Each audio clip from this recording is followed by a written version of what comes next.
Pelican, fly Pelican, fly Pelican. And I tell them that birds of a feather flock together. Fly down, I'm a Pelican forever. Pelican forever. Ain't gon' lie, I feel flyer than I ever been. We stay ballin', this New Orleans, I'm a Pelican. It's going down in the nest, wild, wild west. Come in town and you best show us some respect. 3-point threat, I better make it rain. If it's up, then don't jump stupid like your ankle sprain. Always said, never hate the player, hate the game. Jumpin' where the dame late, punch a train. Postgame, Big Q, talking about business.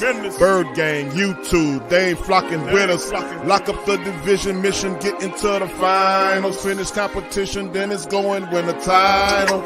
I know this flyer than you can get. Such a threat that the refs just might call a tag.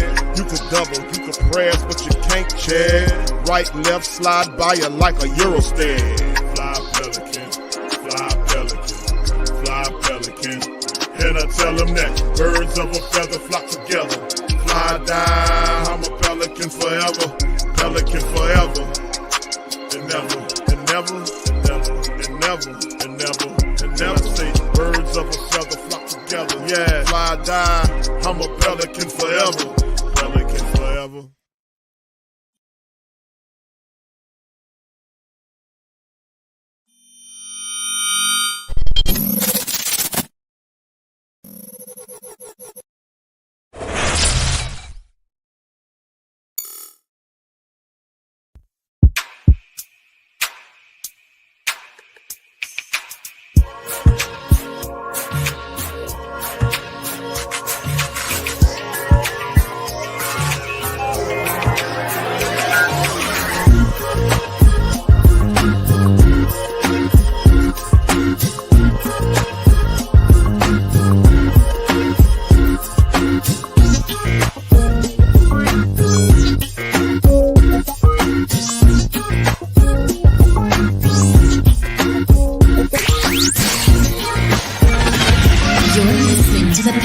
Postgame report on the PRO Media Network for all things Pelicans.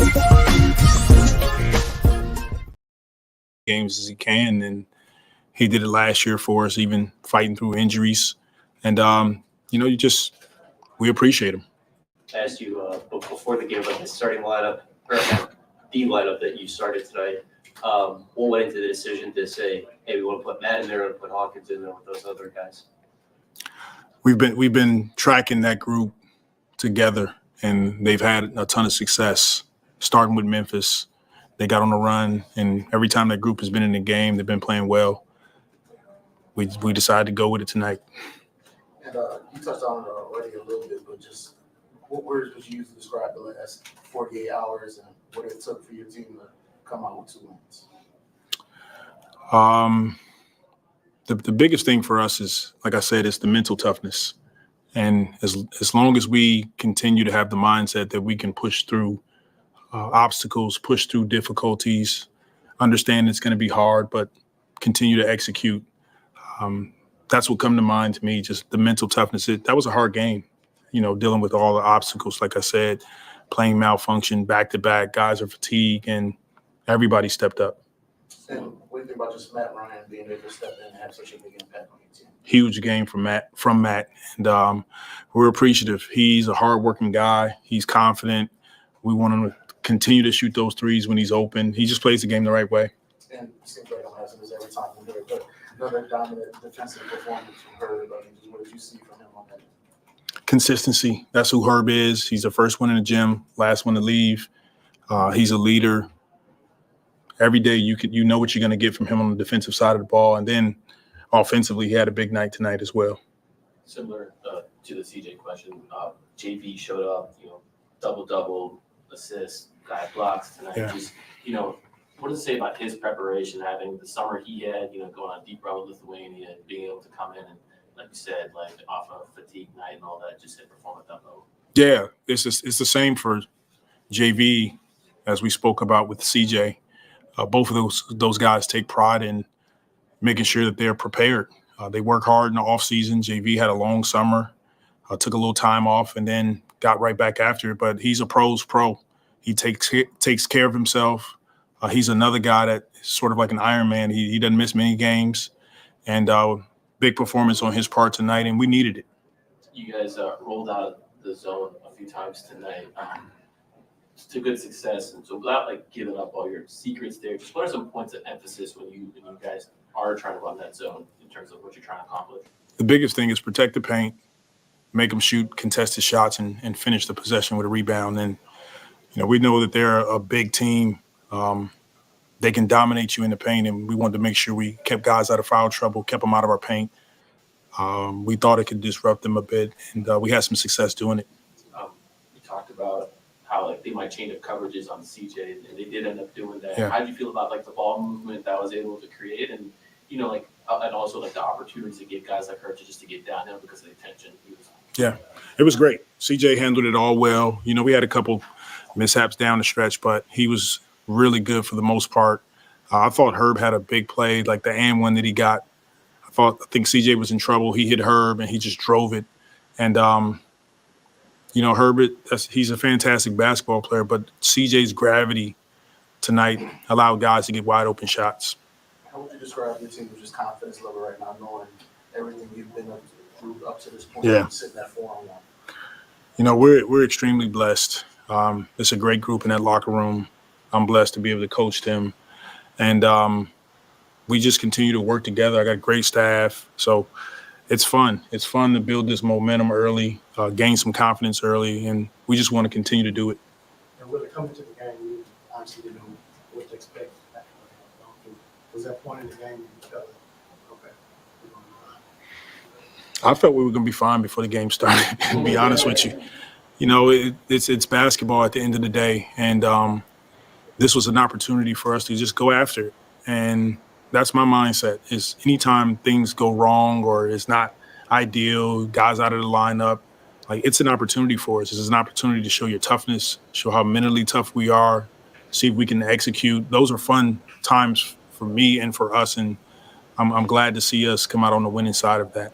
What about when the league got down at 8 with 4 minutes left? We knew that they were going to make a run at some point. We did it last night. So, it's a part of the NBA. You got to try to manage those as best you can. They did a great job. That's a young team that's obviously coached by one of my brothers, and they played hard. They played together. We knew that they weren't going to give up at halftime, but we just stayed with it. And, that's the beauty in having guys that understand time score situation. The last few games, you guys not necessarily started off well in terms of hitting threes. This game, you guys started off red hot. Was it nice to kind of see those shots going early? It was. That momentum, that lead that we carved out early, really it helped us win the game. You got to tinker with a bunch of different lineups tonight, guys. Kind of not accustomed to playing that many big minutes with other guys. How do you think everybody responded when the number was called? They were excellent. But these are things that we talk about constantly in practice, in our film work, is that your number's going to get called at some point. We don't know when that is. I can't tell you when it's going to happen, but when it does, take advantage of it. The NBA, sometimes that's all you get. You may get a 3, 4, 5 game window. You want people to know your name when you leave that floor. And I'm proud of our guys. Okay, thank you. For all things Pelicans, you're now tuned into the Pelican Postgame Report. We in this thing. Shout out to the fan. Appreciate y'all for joining us for a happy episode of the Pelican Postgame Report.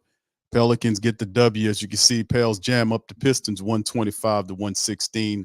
They're now 4-1 on the season, and a lot of positive stuff to talk about in this matchup. The Pelicans were down 2 of its star players. Brandon Ingram and Zion Williamson were absent in this game. Did that stop our Pelicans from beating a young Piston club, of a young, inexperienced Piston club led by Monty Williams? No, it did not. Shorthanded or not, the Pelicans still got the victory.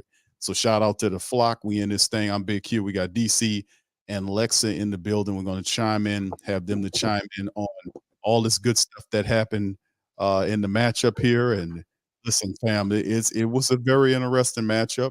Very interesting, very entertaining to watch. Pelicans handle it. Before we pound the stats, let's get a little insight from our family members. Let's get a little insight from DC and Lexxah.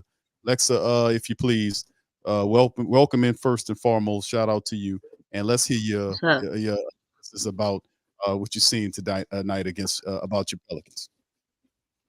Ball movement was beautiful tonight. Everybody was involved. Everybody was touching the ball. No hesitancy. I think definitely against this team, everybody was able to just work on individual things as well as team stuff, just chemistry and 3-point shooting seemed like it was a little bit better. I think, we had we had more turnovers, but again, against this team, I don't think, it really mattered because they are such a young team. The energy was pretty solid. Everybody came in locked in, kind of focused, because both teams were back-to-back played back-to-back. So I definitely like the energy. Yeah, I mean everything was good. We had 4 players with 20+ points. One of those guys was Matt Ryan. So just good game all around. We spoke it into existence. Big Q. 4-1. So I mean that's basically it. Those are the things I saw. Yeah, absolutely, man. And let me tell you something, Lexxah, that works, man. Let me tell you something. I'm a proponent of that. Speaking into things into existence, man. It's the ultimate blueprint of anything positive, and even sometimes negative. You don't watch it. You got to watch out what you say. But listen, we spoke it into existence. The Pelicans stepped up, manned up, great performance. They had some stuff they got to clean up on it. But listen, I love how they're playing with this effort, man. I love the effort.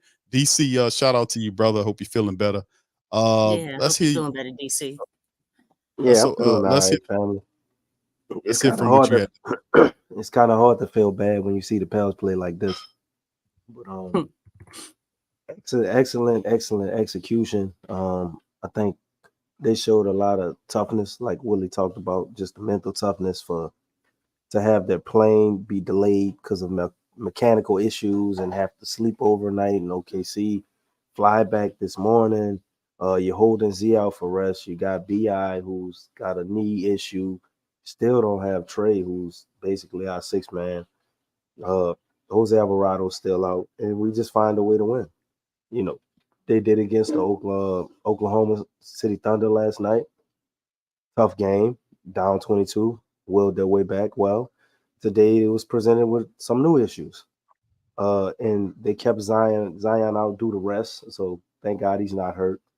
Willie said that they had this plan for him coming into the season, that they'd hold him out of strategic back-to-back games, not every back-to-back, but 3 games in a few days. I guess that's a lot. But with all of that, I wasn't expecting a whole lot. I was excited about seeing what Jayhawk would do. And, man, almost a year to the day. Well, I think it is a year to the day.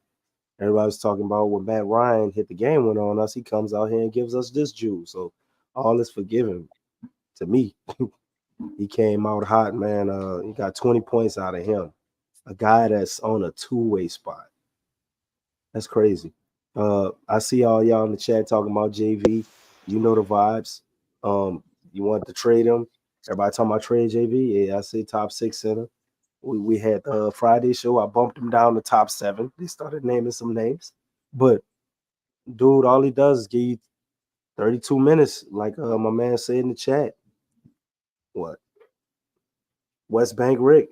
All he do is give you 32 minutes, 23 points, 13 rebounds, 5 assists, and 3 blocks. This is what JV does when you dump that ball down to him and give him touches, man, allow him to get some shots up. So he did his thing. Herb Jones played phenomenal. CJ McCullough played awesome. Especially he didn't have a great shooting night, but he made it work, man.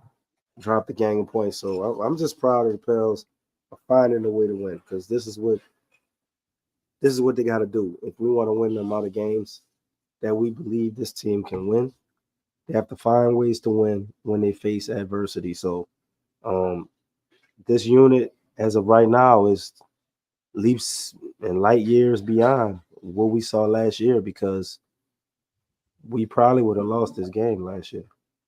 Or maybe we would have won it, but we wouldn't have won the Oklahoma game and this one on a back-to-back. No way. So shout out to Pels. Great team win, man.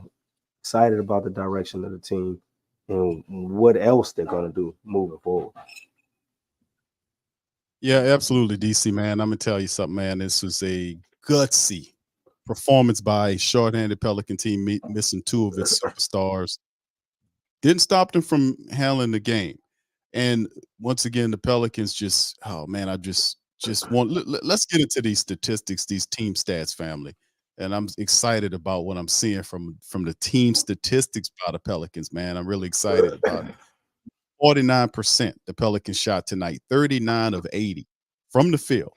The Pistons were 41 of 94 for 43.6. Pelicans were 49% from the field. They were 14 of 32 from downtown for almost 44%.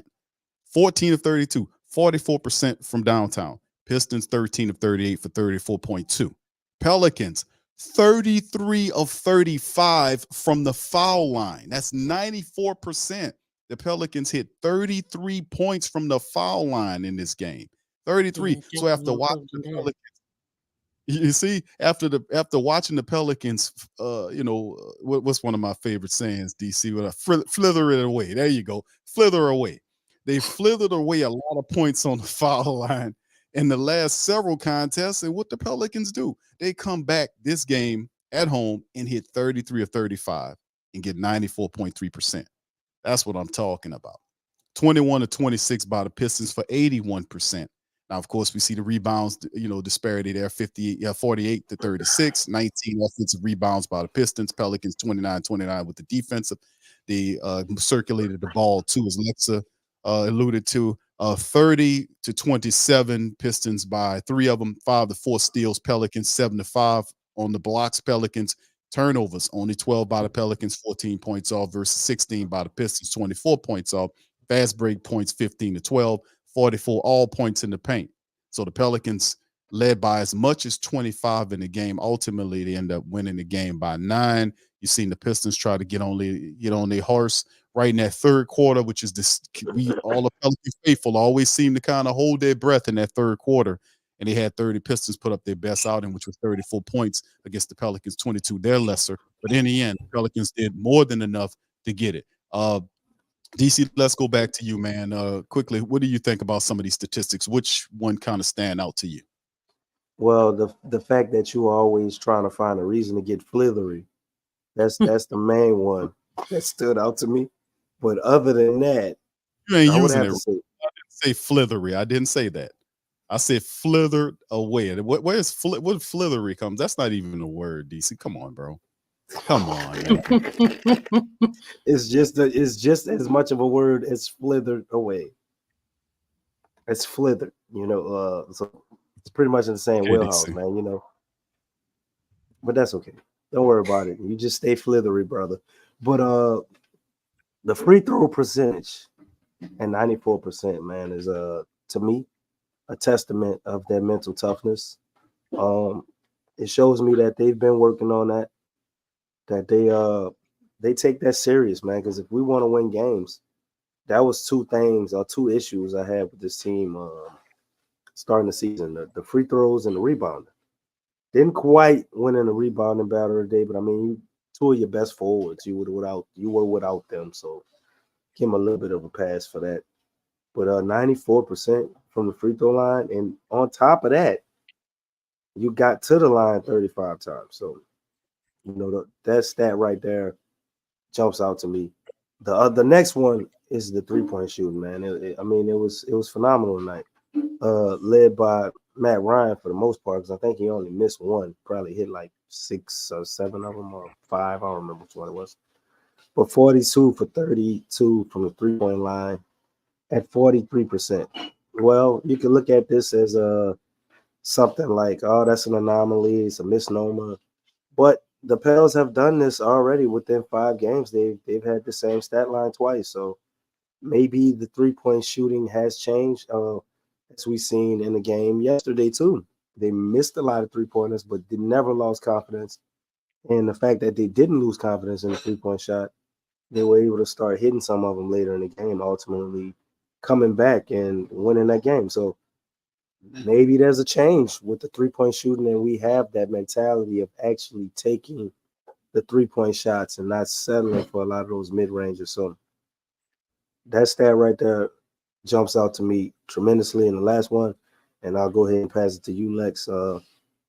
Points off of turnovers, man. We got 24 of them things. You know, so the Pels was out there, they was active. They was getting active. And they not only did they do that, they forced 15 turnovers, but they created 24 points off of them. So shout out to them for that, man. That's pretty much the stats that tell the story of the game for me. Yeah, it was. I'm gonna tell you something. It was interesting, man. And the great point. Your young blood. Shout out to you, man. Pelicans. Shout out to y'all. I just want to say, man, the Matt Ryan move was awesome. I never thought that a guy named Matt Ryan would come to New Orleans and help us do anything, but get a laugh. You know, the last guy named Matt Ryan, we used to just knock him around, and he used to help us win just by just outright, just defunct and then Cam Jordan had like the he broke a record sacks on stacking a quarterback. And one dude more than any that much in NFL history. So yes, I'm told that this is a new thing for me. Have a Matt Ryan that's actually helping us win functionally. Lexxah, if you please, let's kind of jump into some of those team statistics. What kind of in your mind stands out to you? I know you like that 94.3% free throw shooting percentage. Pelicans 33 of 35. What you think about some of them stats? Yeah, free throws, they definitely improved in there. And I'm sorry, I had said something earlier. I was wrong. I had it turned around. I was looking at the wrong section when I said the turnovers. So the turnovers, they they kept those down. They had less turnovers than them. But yeah, they went down on the rebounds. I had those backwards. But yeah, the free throws, that's probably the one that sticks out the most. Another thing is that I like the fact that when I look at, just the fouls, there's a huge gap between just the fouls. I mean, I like the fact that, we weren't committing a whole lot of fouls. It seems like Pelicans get called for a lot of fouls during games, but I like that as well. Just staying disciplined on defense. But yeah, obviously I'd like them to 3-point shooting. 3-point shooting. I like 43.8. That's solid. We need our shooters to step it up because they're getting opportunities, but they're not dropping. And so those reps that they got on today, especially against a team like this, hopefully Zion being in the game, BI being in the game, they keep this up because obviously it hasn't looked like this. But this is something that I'd like to see when they're in the game. Let's see, really, I think that's it. The 3-point shooting and the free throws, they stick out the most. So yeah, and like I said, y'all know how I hate to beat a dead horse, man. You know, I don't like animal abuse, but I had to just keep pounding the point about the Pelicans, how they were missing all of these free throws. It's good to see them come back in the game, missing the Zion and the BI, and had this type of performance. And for people with CJ McCollum, man, 2 games, these 2 games, this game and yesterday, how he's just basically leading the team.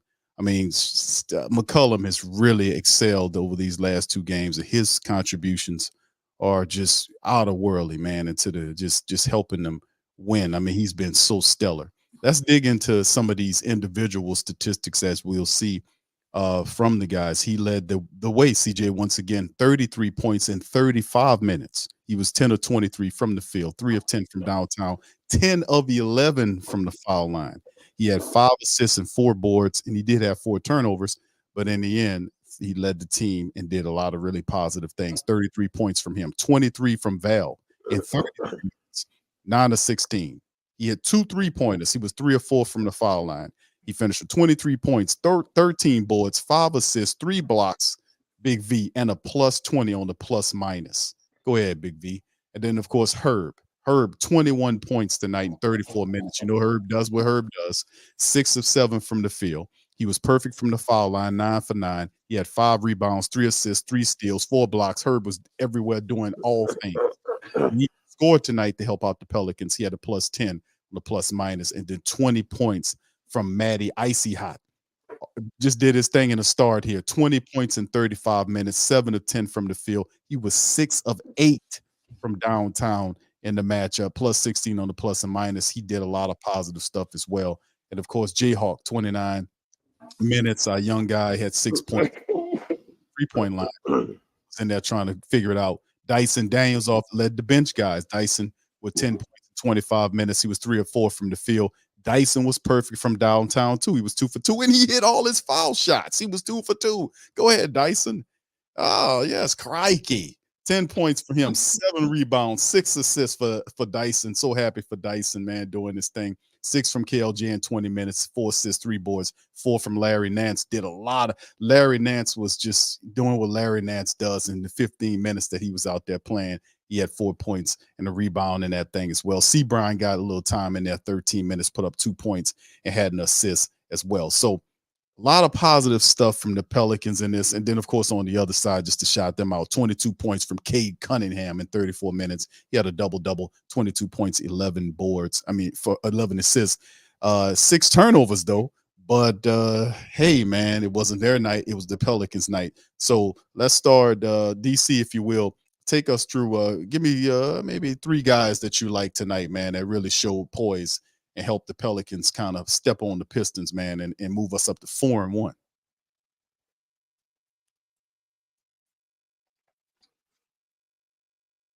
DC, are you still there, sir? All right, it looks like he's. Yeah, I'm here. Okay, go ahead, DC. My 3 guys would, man, I mean, it's tough to pick between them. Only 3. But I would say Herb, Matt, and Big V, man. CJ's an obvious one. Leader. But Matt Ryan, wow, 70% on the night, man. Turns 10 shots into 20 points. Plus 16 on a plus or minus. You know, just awesome game, man. A couple of rebounds, gave you a couple of assists. Did have some turnovers tonight, but he couldn't do no wrong tonight. 35 minutes, first start of his career, and this is what he does. Man, you know, he basically kind of took Hawk's spot tonight, for the night at least, you know, with the 3-point attempts, getting the volume up. And I just thought it was an excellent performance by him, man. He came out, hit 3 of them right off the bat. The gravity that he was drawing people was just ridiculous after those 3 3-pointers, and it opened up a lot of other things. And he just turned into an awesome night, man. Now this guy's on a 2-way contract. I think he was a DoorDash driver. I'm not sure. At one point, you know, the Lakers had him and some other team, and we basically get him for nothing, and he helps us win a game in the beginning of the season. Great pickup by the Pels, man. Glad he's a part of our team, and you keep doing stuff like this, man. We're going to have to lock him down to a multi-year contract before he get really expensive. Next guy, I want to shout out tonight, none other than Big V. You know, already kind of hinted at it already, man. Just efficient, extremely efficient. 9 for 16, 2 for 3 from the 3-point line. How many centers you know can do that? And a lot of them. 13 rebounds total, gave you 4 offensive. One of them suckers he called with one hand while they was holding his jersey. God damn. 5 assists, 2 turnovers, pretty good. And 3 blocks, man. Highest plus or minus of the night on the team. Big V, man. Couldn't have won this game without him. BI's out, Zion's out. He steps into that spot to be that other scorer that we're down 2 guys, and he delivered tonight, man. Big reason why we got this victory. Great game from Big V. And the last guy, man, was just completely awesome. Herb Jones. First off, Herb was 9 for 9 from a free throw line. That's crazy, man. So he definitely was in there putting in the work, man. That these guys tired of giving away free points. Herb hit all his free throws, constantly putting pressure on the basket intelligently. Gave you 5 rebounds, 3 assists, 3 blocks. Bro, 4 blocks and 3 steals. Took 7 shots, man, and turned that into 21 points. Huge game from Herb tonight, man. We don't normally expect him to score a whole lot of points, but he did everything that he normally does on the defensive end and more. And then also spotlighted as either Zion or BI, whatever one you want to pick, and gave us 21 points to help propel us past the Pistons.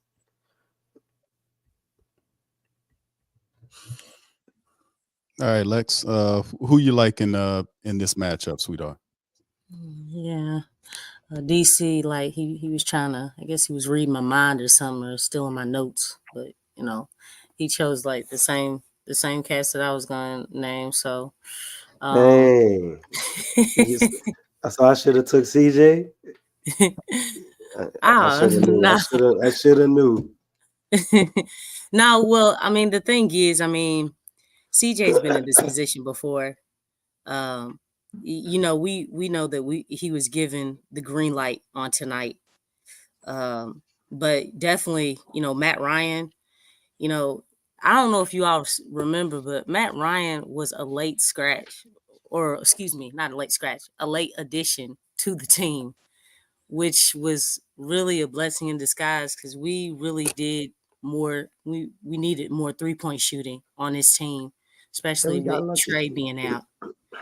But I'm so glad that they added this dude to the group. I really am. He finally had a breakout game. We saw an appetizer of it against Memphis, and that was with just not a whole lot of practice with the team. But you gotta shout him out and give him his props. He did his thing out there. And one thing I like about him, he hustles. He does other things that you don't see, in the stats. He, even though he's like doesn't have the greatest speed or anything, he uses his height, his wingspan to really just cause problems for the on defense. So, but yeah, I think he did a great job, especially with the shooting, because that's why he's on the team. We needed that. Herb did his thing. I think Herb, I think he just had that one game, obviously against the Warriors, where he didn't do so hot. But other than that, Herb's been doing his thing in all these games. His defense is leveled up. And you can't knock that. We don't mind leveling up on defense. But not only that, his offense is clearly taking a leap as well. Now, can he keep this up? I don't know, but we know defensively, him leveling up on his defense, we can never, that's never enough to not have that. So, but he did his thing. And then Jonas, again, he showed his value. I'd love all the talk as far as trading him to just like die down completely, because this guy is a skilled big man.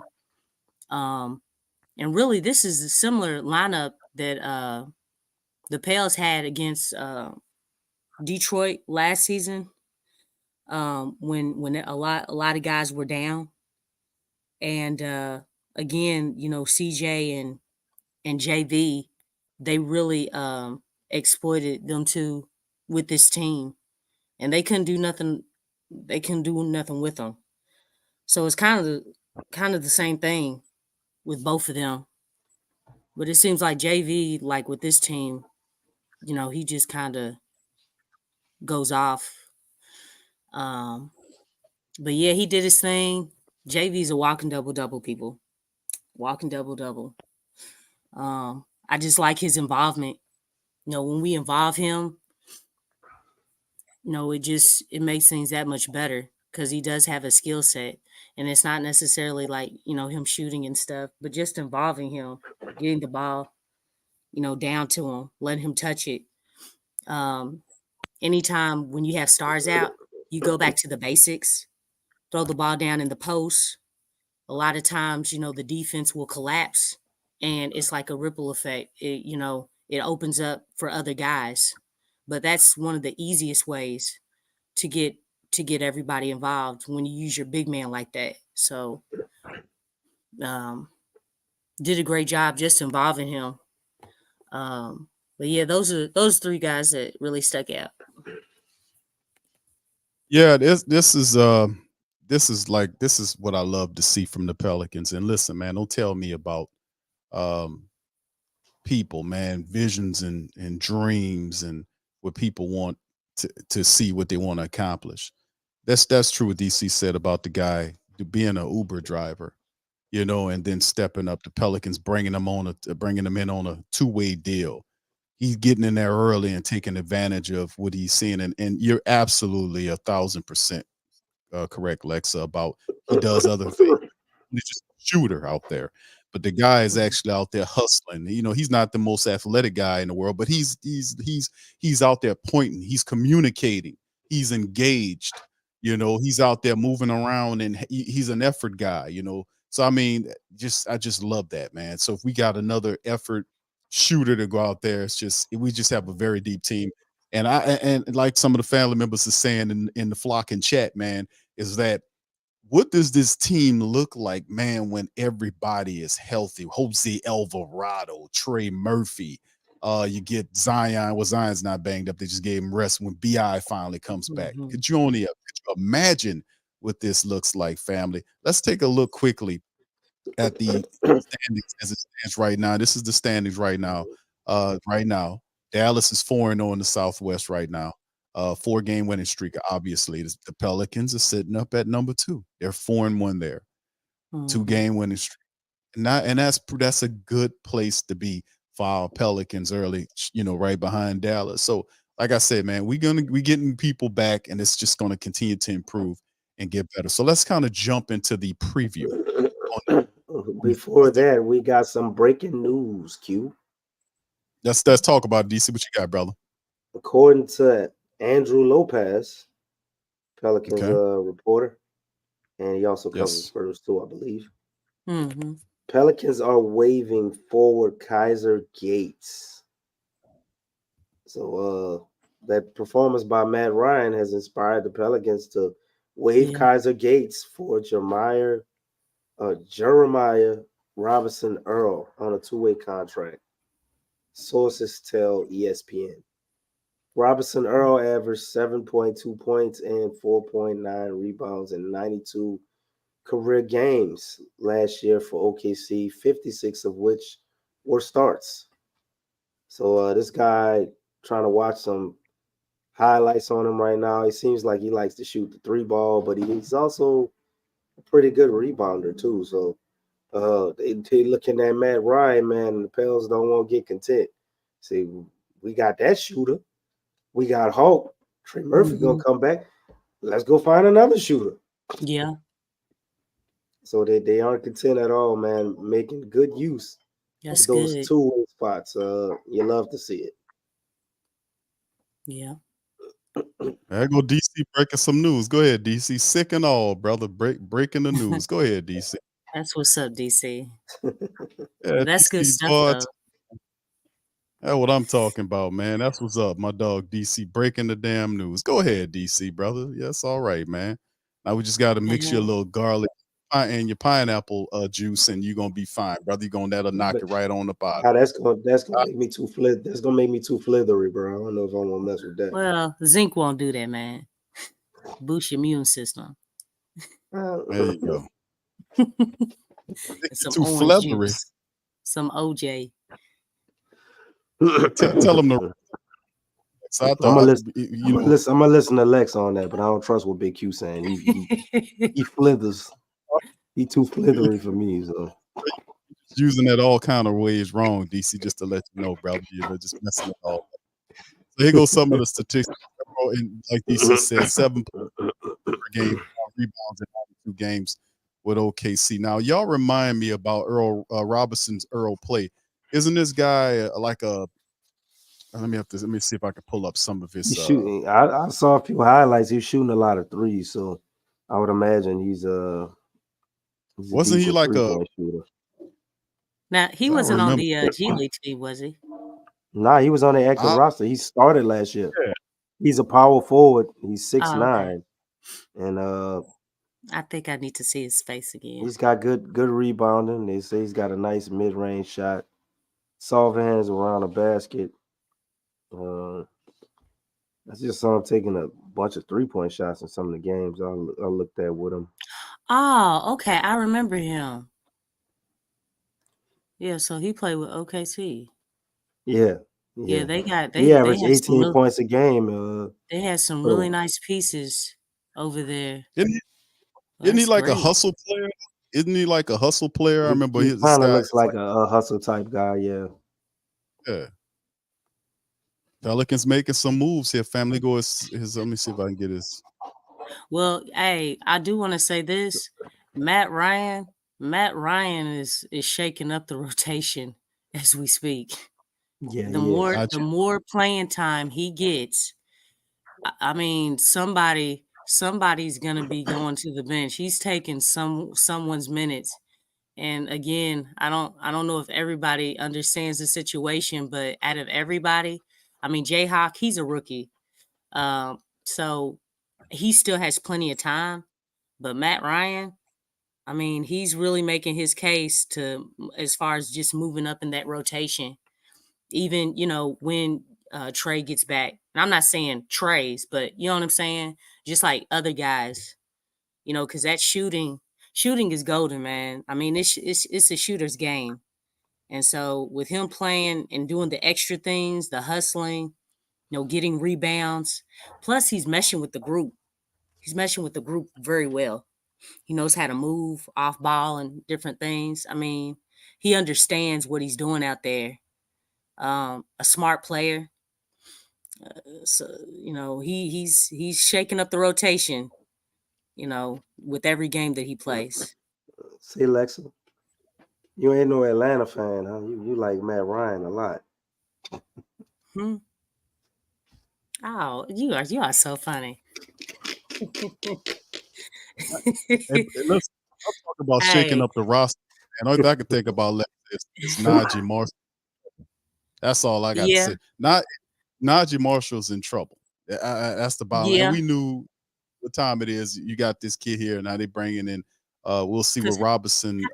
How tall is he? How tall is Matt Ryan? 6'7". Yeah, he's tall enough. Around the same height as Najee, because he don't seem like he seemed like he's a big boy for the most part. Yeah, ESPN has him here as 6'6". Yeah, he's Najee and Kyra minutes are definitely in jeopardy once Trey and Jose come back. Yeah. I mean, because with him doing so well, I mean, and meshing it such a small amount of time, and that's why I was saying, like, even with Kyra, hate to mention this again, like, he seemed like he did a little bit better, but it's like it's not really moving the needle. Whereas what Matt Ryan's doing, it's moving the needle. It's like, okay, because with Matt Ryan, they're gonna sign him to something better aside from that 2-way contract. Right. That's coming. If he can continue this, like, and I'm pretty sure he is, because again, this is about reps. The more reps and the more time that you get in the game, that speaks volumes. That changes a lot of things. Right. Kyra's been He's been kind of solid, man, but he definitely ain't enough to It ain't sit Matt enough. Ryan down. And he can't hit no shots. So other than that, he's definitely improved. But man, Matt Ryan has been awesome. So has Dyson Daniels too. Dyson Yeah. Daniels is Yeah, Dyson Daniels, he's been he's doing his grown. thing. He's grown a Plus, lot. he's a big body too. He's a big. I mean, Dyson Daniels and Herb are kind of. I mean, he. Dyson just comes off the bench for Herb. It's like having another Herb up in there, basically. Right. Right. And then when So they put them in together, it's yeah. magical as well. And he's grown Mhm. offensively, and man, it's like how is the rotation going to shape out? I can't even say I know. And I saw one of the family members asking about EJ Liddell. Yeah. What did he do to get his minutes cut? I don't think he did anything. Well, I I mean, just think guys are that playing so well, and that right. shooting, man, that shooting is so needed. And I don't think EJ Liddell's a shooter like that. But again, this is a shooter's game. I mean, that's the style of play that they're looking for. They already have the inside like down pat, like that's solidified. But I mean, when that ball kicks out, you have to knock down that shot. Got to knock down that shot. Because that's a lot of these teams, they have a whole bunch of shooters. Whole bunch of shooters. You can never have enough shooters. So I'm glad we're picking up another one. Yeah, man, you have Matty Icy out there, Matt Ryan there, Trey Murphy eventually comes back. It's just the Pelicans, man, they have an interesting team, man. It's going to be fun once everybody gets healthy. I think that bench is going to be real good. Then you throw a Hawkeye in the mix, the Rook in there, along with Matt Ryan, and then Trey Murphy comes back. Jose Alvarado comes back. I mean, it's just going to be something. It's just going to be something special. We just got to get these guys healthy and get them going down the line. But winning games like this and beating the Detroit team, a young, inexperienced Detroit team, even though we're missing two of our big guns, we have enough to do it. We were able to take care of it, man. And this is all very positive. The Pelicans 4-1. Let's keep building on this, man. On good And these moves, great moves. opportunities are good for our young guys too. Because down the stretch, we gonna need them. We need everybody on this team to be experienced. It's so unlike the previous years, isn't it, Lex? When we had to talk about some of our young guys just riding the pine because Willie wanted some more of the experienced guys to get an opportunity to play. But getting some of these young guys in there early on in the season is pivotal, like we talked about in prior seasons, man. Listen, let's get these young guys in there as much as we can so they can help us win the games, getting down to when it's time to make down the that run. stretch. Exactly. Mm-hmm. So yeah, shout out to the fam, man. Appreciate y'all being in the stream. J. Cobb, Damian, State of the Pelicans, DJ 504, Black, Mose, DJ Pratt, West Bank, Rick, everybody, man. Thank y'all for being in the stream. Stephanie, what's popping, Queen? Shout out to y'all. Appreciate y'all. DB, much love. Everybody, man. Trey, what's popping, fam? Lavelle, I see you. OG Jerry. Big ups to everybody, man. Judah.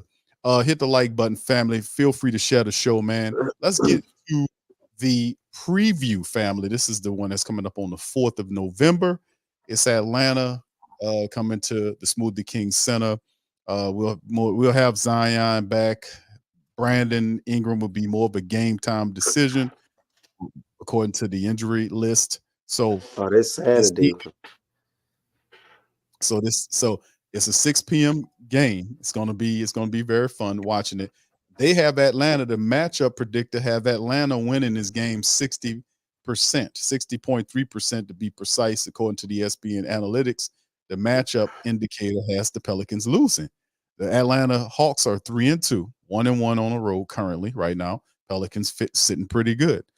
So let's talk about it, fam. We know about Murray, Capella, Young, all of those guys. So how do we get the win to keep this going? How do we get to 5-1 at home against the Hawks? Lex, you can start us off. Well, definitely. The matchup indicator, that's based off preseason because they didn't play well against them during preseason. But our identity, Pels was still trying to find their identity. But Definitely. The first thing is energy. First thing is energy. Got to come out and play with a lot of energy. This is a home game, right? I didn't check to see That's that. correct. Is it a home game? That's correct. Okay. It's home. Yeah, definitely got to play with energy. Just like everybody was touching the ball, and moving the ball. Obviously, Zion's going to be playing, so yeah, gotta do that with him in the game, and utilize him. Because one thing is, it's great that they were moving the ball in this game, and obviously against this type of team, but against the better teams, we got to utilize all of our weapons. The better the team is, you know, starting the game, got to utilize him. Make sure that he's not going long stretches without the ball. I don't know if Brandon's playing, but it's kind of up in the air. They said he has tendonitis in his knee or something. Um, I don't know. Anybody know about that Yeah, stuff? that's they were saying, Lex, that it's tendonitis, and uh, they have them ruled out. There's really nothing, that they're giving long range on it. They kind of bird feeding us with that information right now. But like it popped up on us 2 games ago, and now it was just something that not to be worried about. Now it's just now they release and say it's tendonitis, so there's no timeline. It just birds kind of feeding us with when will this be done. So we just have to wait and see until Well, more. he's day to day now, so I think Well, he was day to day yesterday too, and right, and the day Right, that's before. day right. to They day is hurt- better than week to week. So I think, Well, no, we got a physical therapist now. hey, You see, yeah, that we got to kind of change that thinking. That brother ain't the same. We got a physical therapist. I mean, yeah. at least I thought that's why they Atmore. That's why they got her.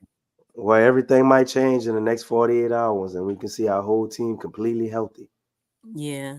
One thing I do want to say, the Hawks. I have seen some of their games against other teams. They are very balanced. The Hawks did beat the Bucks, by the way. They beat them not too long ago. But one thing with them, they really they have a lot of players. Like if not 4 players or 5 players, all of them are in double digits as far as scoring. So it's really balanced, and you still have Murray and Trae Young who can go off. So really gotta make sure that we stay disciplined, and really just make sure that we keep everybody in check. Um, take away the others, most definitely. We can't allow them to just get theirs, but keep them in check. Obviously, Murray and Trae are more challenging, but we gotta just do the best we can to just hold them off and not let them go off on us, and just keep them on their heels. Really push the ball, push the pace, continue to move the ball, and I don't know, pound it on the inside, because it's definitely gonna open up the outside. So, but I think those are the biggest keys to winning. No turnovers. Don't be turning the ball over, and getting a lot of rebounds, because Capella, he usually does. He usually hits the boards pretty good. Yeah, he fights. He's a madman and trying to clean up the paint, getting the rebounds, fighting for it. That's his sticking point guy. Cleaning up the Right. basket, doing all that around the basket. And then Trey Murphy, is mini Steph. He likes shooting You that mean ball. Trae Young? Trey Young, what I Trey say? Murphy plays for Yeah, us. Yeah, I want Trey to come back. We need Trey back, man. But Trey Young, yes, Young is a guy that kind of gives me Steph Curry vibes. Steph Curry vibes. DeJounte Murray is also very intriguing. They got some other really good players there as well. So And then of course you have the mob boss running the team. What's his name? Lexxah. What's my guy? He used to play for Utah. What's his name? Oh, Quinn. Yeah. Yeah, Quincy. Snyder. Quinn, Quinn yeah, Quinn Snyder, yeah. Snyder. Yeah, he looks like a new age He looks DC. straight out the Goodfellas, huh? Yeah, he like Oh, yes. shoot. He So looked like he what is his name? he could be one of the joining the Riddler's gang and some of these newer DC or Marvel movie villains, man. But yeah, Well, he's I a guy. gotta tell you, and now is the time too, because boy, they tearing up the Marvel universe, boy. That shit is horrible right now. Yeah. Bible Full Doc, shout out to you for the super chat, man. Love Light and Flight. Hells, thank you, fam. Appreciate you for that, sir. Thank you. Far too kind. All right, and DC, go ahead, feel free to step in there, man, and give us your keys to victory for the Pelicans to beat the Hawks, man. I know it won't be easy, but we need. I want to get this victory here. How do we get it? Well, the Hawks, a little up and down. Trey, trying to get stuff going. Like he had a stretch of bad games. Don't do whatever you did when you was playing Steph Curry. So that would be the main thing. We can't allow Trey to go for 40 and think we're gonna beat them, man. So that's priority number one. Shut down Trey. Like Lexxah said, the turnovers, man, because this is a team that they try to get on the boards, get offensive rebounds, get their hand in there with Deontay Murray and DeAndre Hunter, and you got Sadiq Bey. All of those guys are solid defensively. Some are really good. So definitely got to take care of the ball, execute, stay within ourselves. Just keep doing what we've been doing. A line from none other than Dennis Allen. But if we do that, I think we can go ahead and proceed to victory, man. BI or Zion, we just need one of them to suit up. I think we'll be able to get past Atlanta, but they do have some guys on the bench. We also got to be mindful there too. They got Bogdanovich, AJ Green, Jalen Johnson, Ngakwe. They have a really solid bench, man. So we can't fall asleep when them starters come out there either. What's that forward's name? You But talking he's about been getting off. Jalen? Go back to the lineup queue. I can't see it. I don't know everybody's name on there, but yeah, I've noticed him like he was giving the Bucks a lot of problems. Jalen Johnson. Yeah, he's stepped his Yeah, game up. That's what he's talking about, Alex. yeah. He gets a lot of putbacks and he jumps off the gym, but his activity is he's really trying to get it. Yeah, there he is. That's Yeah, him. that's He's been him doing his and thing. He's been sticking out a lot. He even stuck out during preseason. right. Him and Yeah. Ngakwe tore us up during the preseason, and they carried that over to the regular season. So we can't take this team Oh, he's lightly. a Duke guy. This ain't gonna be no easy win. We got to go Yeah. out there and handle our business, man, and take it from them. And we done had a few times where Atlanta came in there and got us. So this is never really an easy game for us, but we've definitely beaten Atlanta, and we're definitely more than capable to beat them. So we got to handle our business. Yeah, Quinn is going to be. I mean, remember he took over the team. What was it last year when? Was that last year when Nate got fired? Mm-hmm. Yeah, they picked him up in the middle of the season. And he came in and kind of try to establish something. Now he had a full off season to keep these guys together. He got an interesting bench. You talked about Bogdanovic. We all mentioned Johnson. There's AJ Griffin. Remember him?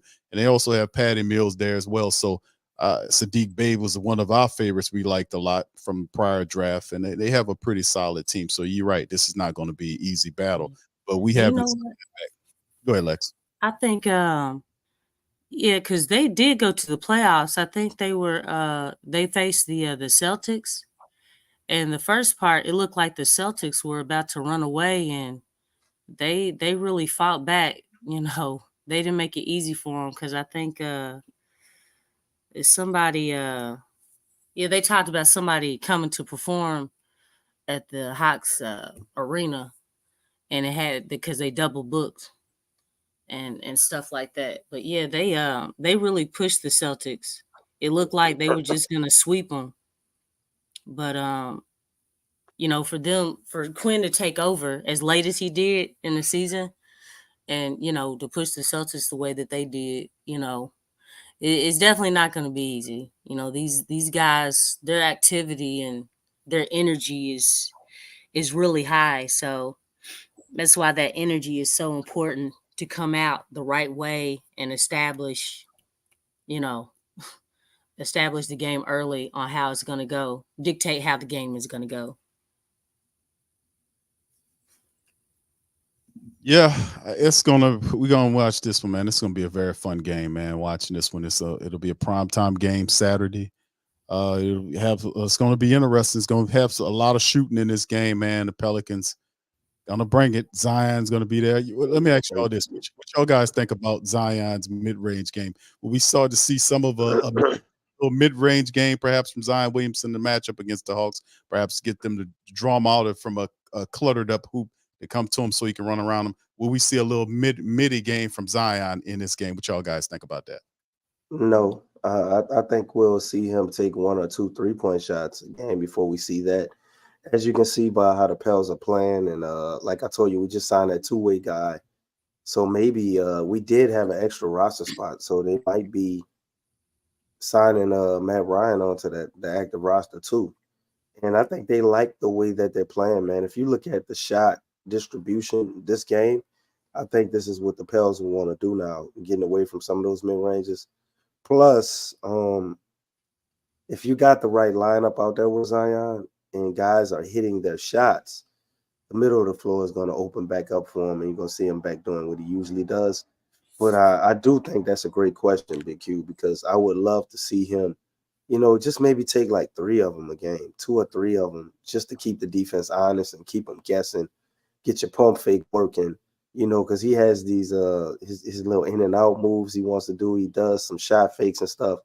People don't bite on that, man. He goes and does a turnaround, and they're just crowding him because I guess it just seems a little predictable at times when they got the whole team geared up to stop Zion. So I think extending it out to the 3-point line is a little bit more likely than seeing those mid ranges. Even though I do like that turnaround fadeaway. A little 15-footer he got when he uses it. Yeah, I've seen that shot. What was the last game where he had an opportunity to take the 3-point shot? He had 1 second on the clock, and Zion said, "To hell with that. I'm gonna see if I can go and get this layup right quick." So I mean, like I said, I think that's a part of his game. Maybe as he matures and gets further into the season, that will help him get to the basket because everybody know where he wants to go. So that would definitely help. Lexxah, what you think about that? I mean, I thought, he has been using the midi a little bit more. I mean, we've seen him, shooting outside the paint, or around the elbow a few times, but it's not a huge sample. But I mean, I think really this is how Zion started, even last season. I think as the season goes along, because it's only been 5 games, he's gonna start showing that. I mean, we see that he's been working on it, and he can do it. I know on NBA TV, I don't know if you all saw it because I know Bally Sports was having problems, but on NBA TV they showed his whole routine when he comes out and warms up. And there were no commercials or anything. And that while they were doing that, they were interviewing Aaron Nelson, the assistant coach, because he was working with them. And, Zion was working on his 3-point shots. He was working on his mid-range, and just different moves. So he's been working on it. And apparently that's his routine all the time. And they were just commentating throughout the whole thing. So he has been working on it. So as time goes along, as he gets more and more comfortable, we'll start seeing it more and more. And one thing I will say, just looking down the road, I mean, right now the Pels are top 4, and I know it's early. I understand that it's still early in things, but one thing like moving, like when you get to the playoffs and things, you don't want to show all your cards during regular season. You want to save some save some things for, playoff time, because the thing is, the more he holds off, knowing that he's working on it, and he has been working on it, that'll be something nice to bring out more towards the end of the season, and really start putting pressure on the defense, because that's when it's really going to matter the most. They'll really have to adjust, and that's going to open up so much for everybody. I mean, that's just, adding another weapon to his game that, will really put defenses, make them question what they're doing a whole lot more. But I don't know. I mean, I don't think that time is now. I mean, really, I think kind of establish himself in the inside, trying to get some of these fouls called. You know what I'm saying? For someone who lives in the lane as much as he does, because they do it for Giannis, so we know that they can call it. It'd be nice if he could get some of those calls, because somebody hacking you across your arms a lot, it would be nice to get those calls, and so he can go to the free throw line. So Yeah, but in order to get those calls, you got to start taking that mid range, man. If you just keep loading up, attacking the defense, and the refs are seeing that, it's just natural they're not going to give you fouls like every play, even though they're blatantly obvious, because it's almost like you're abusing your privileges a little bit. But I you mean, I don't definitely think that going. matters with him, though. You know why? Because the thing is, I think they're looking at his body. They're looking at his size. That's just like Shaq. You know what I'm saying? I really don't Well, feel like. I mean, the thing is, you're supposed to call the game. If you're yeah, fouled, you're but fouled. we don't live in a In perfect theory, world, though, Lex. you know what I'm saying? You're But I'm right. just saying, like, I don't think, even with him taking those shots, I don't really think that that's gonna matter as far as them making those calls, because every single time they know that he's strong, they know that he can move mountains, and Right. But if you're going they're into a crowd of people, is really what I'm getting at. Think about LeBron's career, and we seen LeBron get hacked like that, right? LeBron reinvented himself, added a 3-point shot, took a little more mid ranges, and it just makes it, I think, a little more blatantly obvious, because when you're attacking the paint, it's not as cluttered, so you don't always have two guys on you. It just seemed like that they respect it a little more, but you do gotta, I guess, earn it, so to speak. But attacking I 3-4 mean, guys consistently, he's going to get fouled and be expected to finish. And I think they're going to continue to call the game that way until we see him, I guess, kind of mature, bait people a little better. Just aspects of Zion's game that we know he's going to grow into that.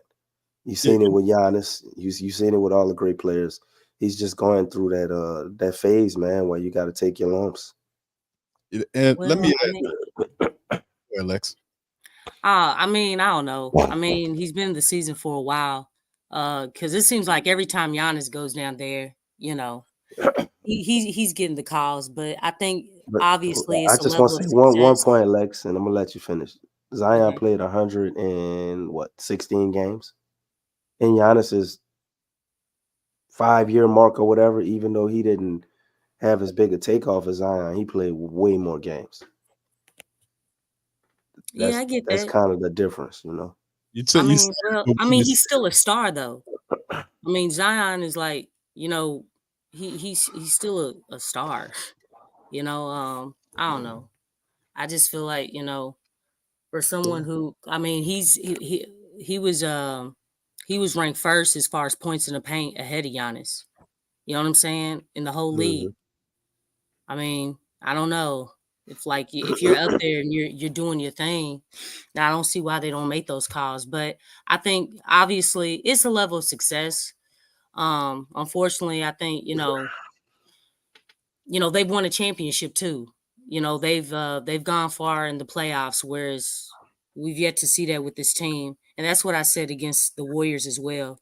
Because I think somebody mentioned in the comments that, Steph, like, he was doing anything and everything that he wanted. He had like two offensive fouls convincingly, and they weren't called. But I mean, look at the level of success.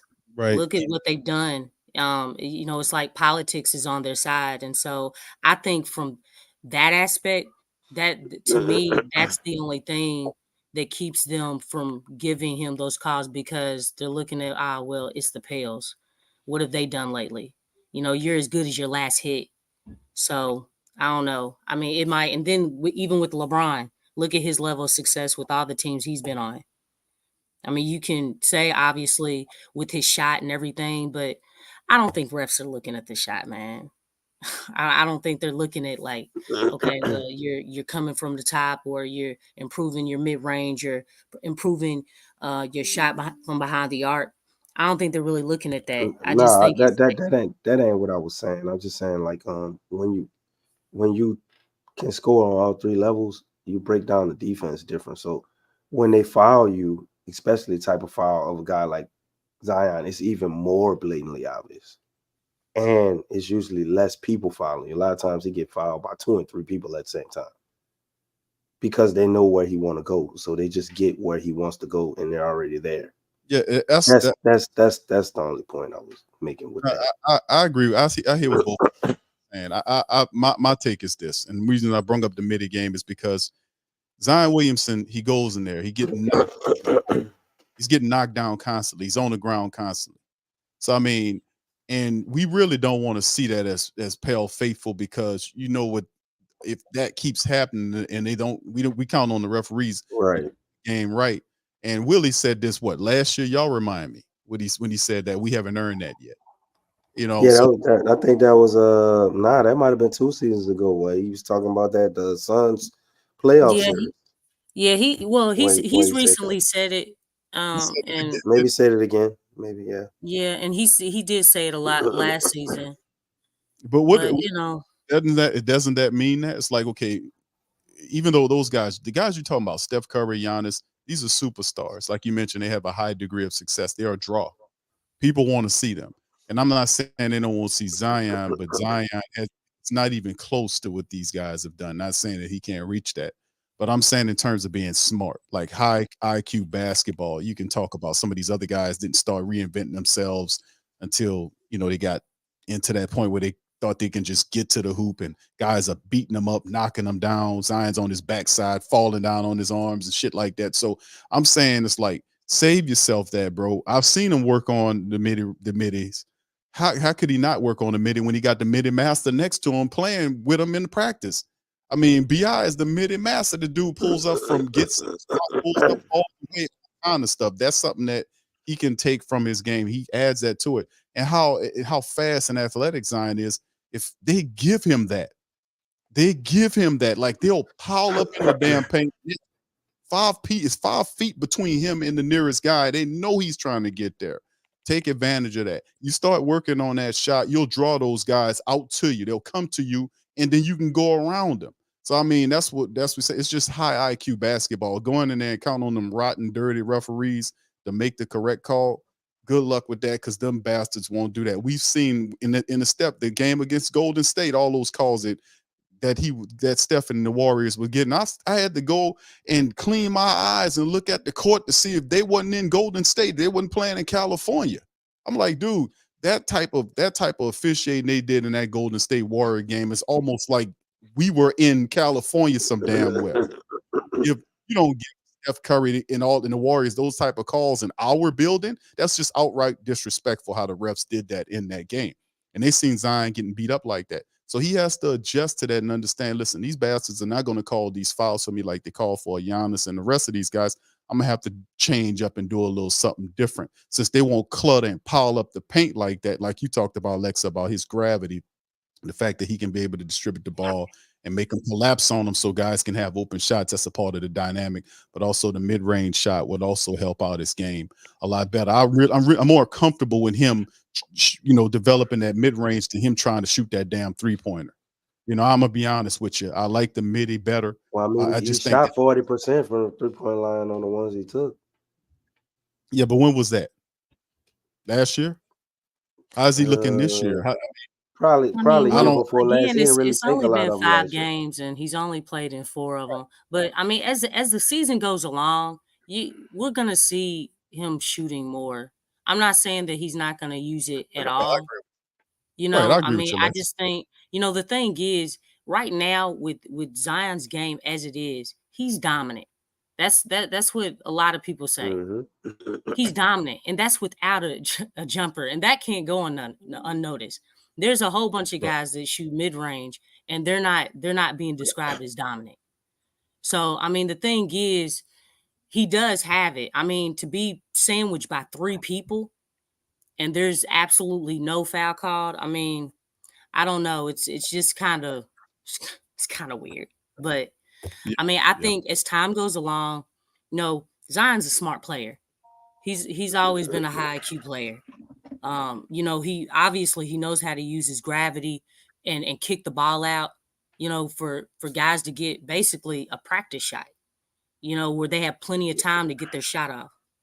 I just it's a head scratcher.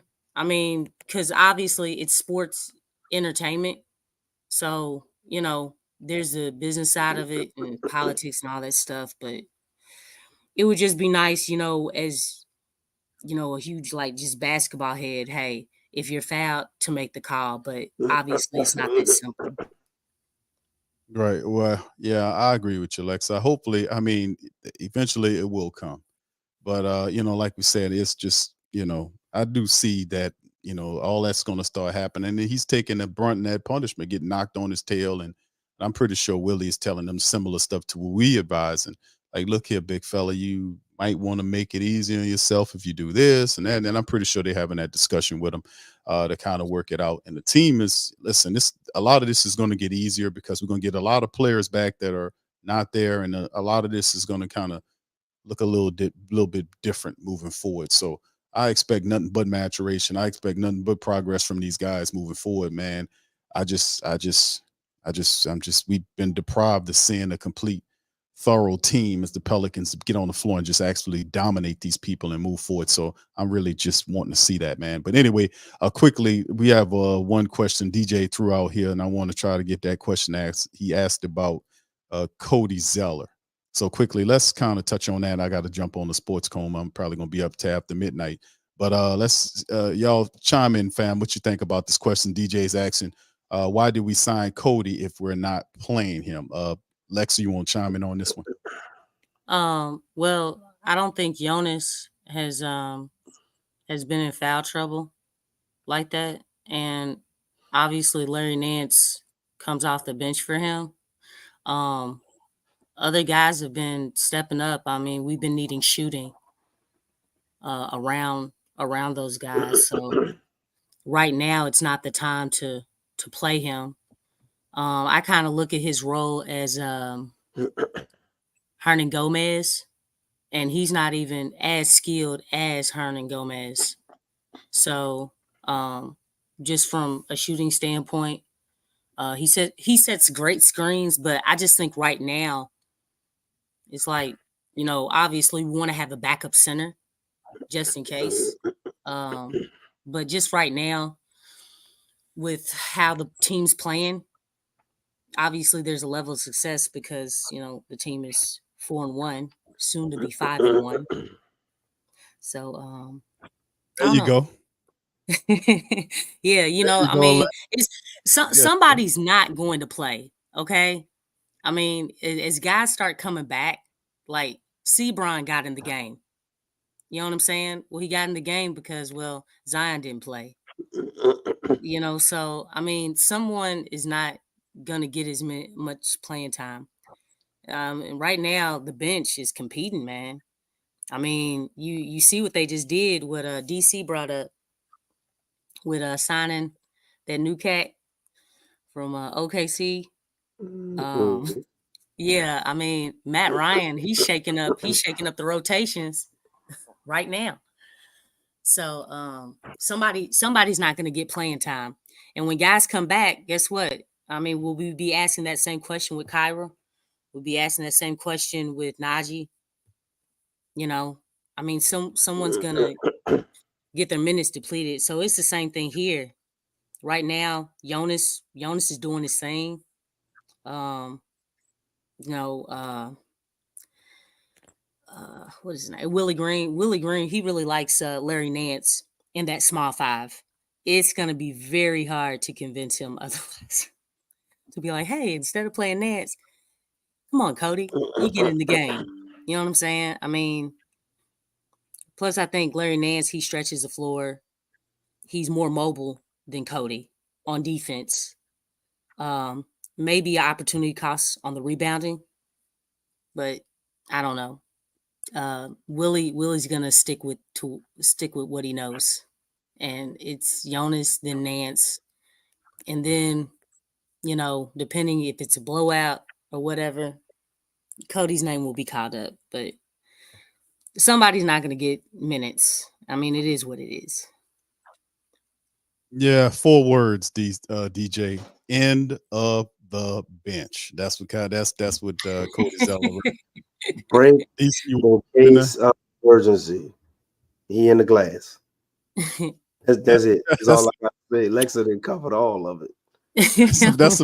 I was trying to cover all, man. It is what it is. Break in case of emergency. Yeah, he's in that glass.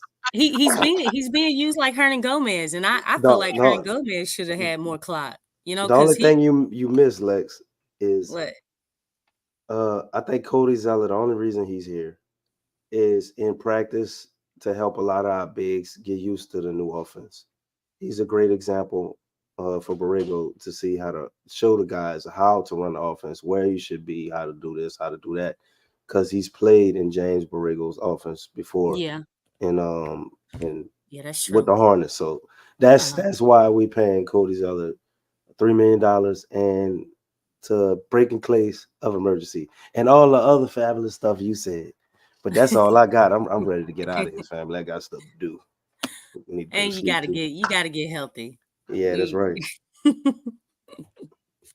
DC, try that pineapple cure I told you about, brother. I won't. That brother, feel free to make some more suggestions I can shoot down. Okay, I will not. I will not waste my time anymore. I gave you the best advice like that, brother. You gave me the worst advice ever. You told me to eat plantain pudding. Eat your green vegetables. I don't even like pudding. You told me you ate the plantain pudding, boy. What you talking about? You told me. Man, it was I good. Never eat that in my life. You can eat your green vegetables. You know what I'm saying? Yeah, see, I'm with Lexxah on this one. Green vegetables. Beats plantain pudding any day of the week. All right, DC. All right. I got you, brother. I give you no more advice on that, brother. I got you. All right. So anyway, with that being said, we're gonna step out on that. Listen, man, it's a happy night. Pelicans get the victory, 125-116 on the Pistons. They improve to 4-1. We got a Saturday 6 p.m. game. Saturday at 6. 5. There you go, Lexxah. I have to find out when LSU playing, man. I gotta think LSU, and I hope they're not playing at the same time. Anyway, with that being said, I'm gonna get out on that. Listen, I appreciate each and every last one of y'all for being in the stream. Up to the fan, please feel free to hit the like button. Feel free to leave any cold cures in the description section for DC. His ears are open. He'll listen to you. Put any cold cures that you got in the description section to help out DC. Help him. You don't want to take my suggestions. I don't have a cold. So hey, real quick. I know we ended. I just had a question. So, how'd y'all feel about the city edition jerseys? I like them. They look a lot better when you get closer up on them. But when I first saw them, I was like, man, that's basic. And then looking at all the details and actually getting a closer view of them, I think they're awesome.